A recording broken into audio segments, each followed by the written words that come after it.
After Crisis on Two Earths was scrapped in this universe, and Batman and Harley Quinn stole its art style, does Justice League vs. the Fatal Five finally live up to the legendary DCAU?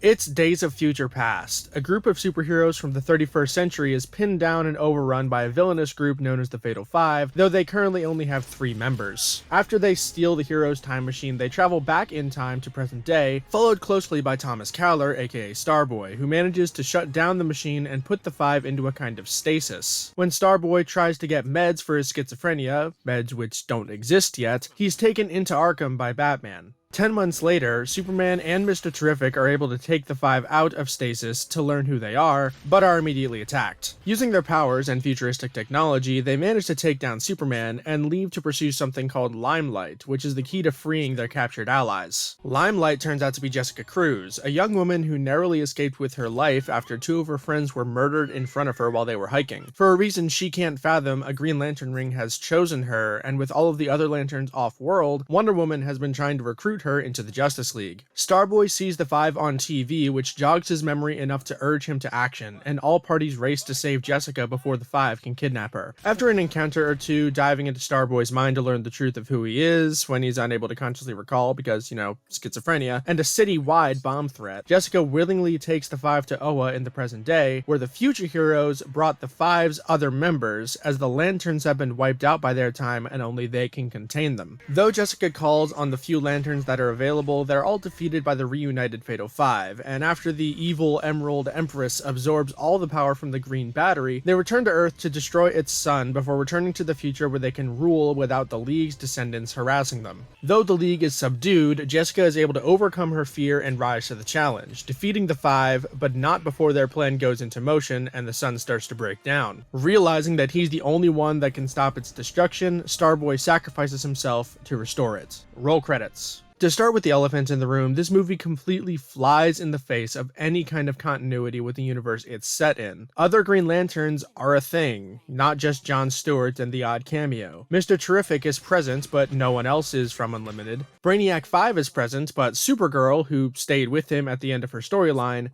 isn't. Jessica Cruz and Miss Martian are inducted into the Justice League, but neither are present in Unlimited. No matter how you slice it, you cannot cleanly place this movie anywhere into the DCAU timeline, which is a huge bummer. This means that, once again, this art style was simply stolen. There is no continuity between this and the DCAU, and so it shouldn't be counted among them. At best, you could consider this like you would consider most shonen anime movies, where it features most of the same characters, but the events are non-canon, loose retellings of other stories. And speaking of retellings, this feels somewhat like a soft remake of Justice League: The New Frontier. Hey, wait a minute! We've already done that! And what's worse is that this movie has even more similarities. Not only do we have a newbie Green Lantern struggling to find themselves as the main character, but one of the other members of the proverbial New Guard is a Martian. A Martian who works most closely with Batman during the bulk of the movie, and who does next to nothing in the actual climax. Okay, I just... sort of... While it's true that these similarities exist between the 3 films, this one feels very different from New Frontier. That movie was very much about the divide between the New Guard and the Old, and how a combination of all viewpoints will ultimately bring about change for the better. It doesn't do that particularly well, but that's what it seemed to be trying to say. This movie, on the other hand, is about personal growth and overcoming trauma. Its 2 main characters, Jessica Cruz and Starboy, embody this. Starting less strong but still good, Starboy suffers from schizophrenia, and while that makes him unpersonable, slightly disturbing, and weird, it makes him no less kind. He genuinely cares about the world, its inhabitants, and as the movie goes on, Jessica as well. While it's debatable whether their connection is romantic in nature, it nonetheless feels genuine and understandable as to why Jessica would gravitate toward him. She knows what it's like to suffer from a mental illness that others can't see. In many ways, she's the only one that can. Thomas, really? Stressful situations like that always leave me totally starving. You too? I'm so not eating my pudding. Do you want it? Yes. Pudding. Arkham had pudding every Thursday. Everyone loved it. Especially the clown. A lot of people are afraid of clowns. That's called coulrophobia. You know what? He's all yours. I'm getting a mochaccino.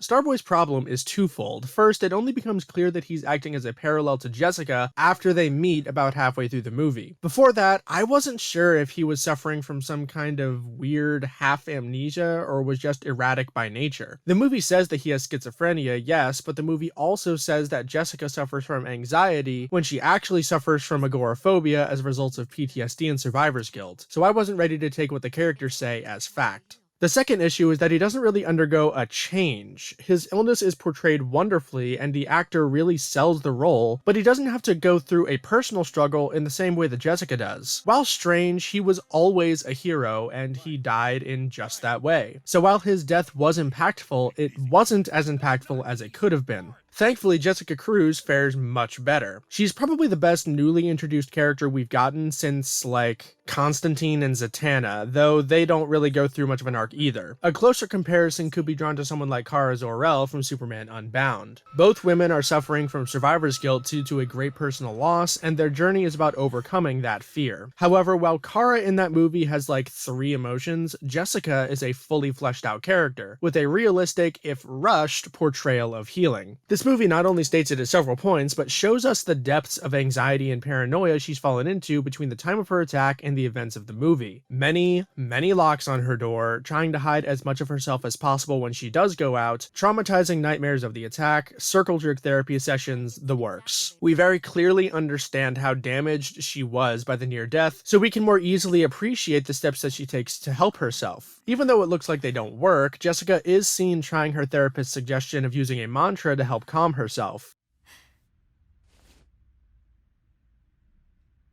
Every day, in every way, I'm getting better and better. What a load of crap. Despite not wanting to, she does force herself to go outside instead of giving in to her illness completely. And even though she wants to reject the ring and its powers, she hardly hesitates when the 5 start threatening people. It's very clearly deliberate that Jessica's rise to power moment happens in a very similar circumstance to her traumatic event. 2 of her friends lay dying beside her and she is next to powerless, with a leg crushed under rubble and her ring destroyed by the 5. Before, all she could do was run. It was an instinct, and it really got her killed anyway. But this time is different. This time she can save her friends, if only she has the will to do so. For the first time, a mantra works. In brightest day, in blackest night, no evil shall escape my sight. Let those who worship evil's might beware my power. Green Lantern's light! The reformation of the ring is a wonderful metaphor for Jessica's own self-confidence, and the metaphor remains strong. Change is hard. Change is exhausting. Immediately after bringing the others to safety, Jessica passes out, and when she awakens, she does so as a new woman. A stronger woman. It's hard to overstate how impactful Jessica's one-man army moment is, where she takes out the entirety of the Fatal 5 on her own. That her proverbial demons were internal rather than external as Kara's were instantly makes her a more relatable and interesting character, and this sudden boost in power feels very well earned because of how well built up her healing was. If only to see this arc come to fruition, I would recommend watching this movie. Jessica Cruz is, to my mind, the best new character since Kara from Apocalypse, and that's high praise coming from me.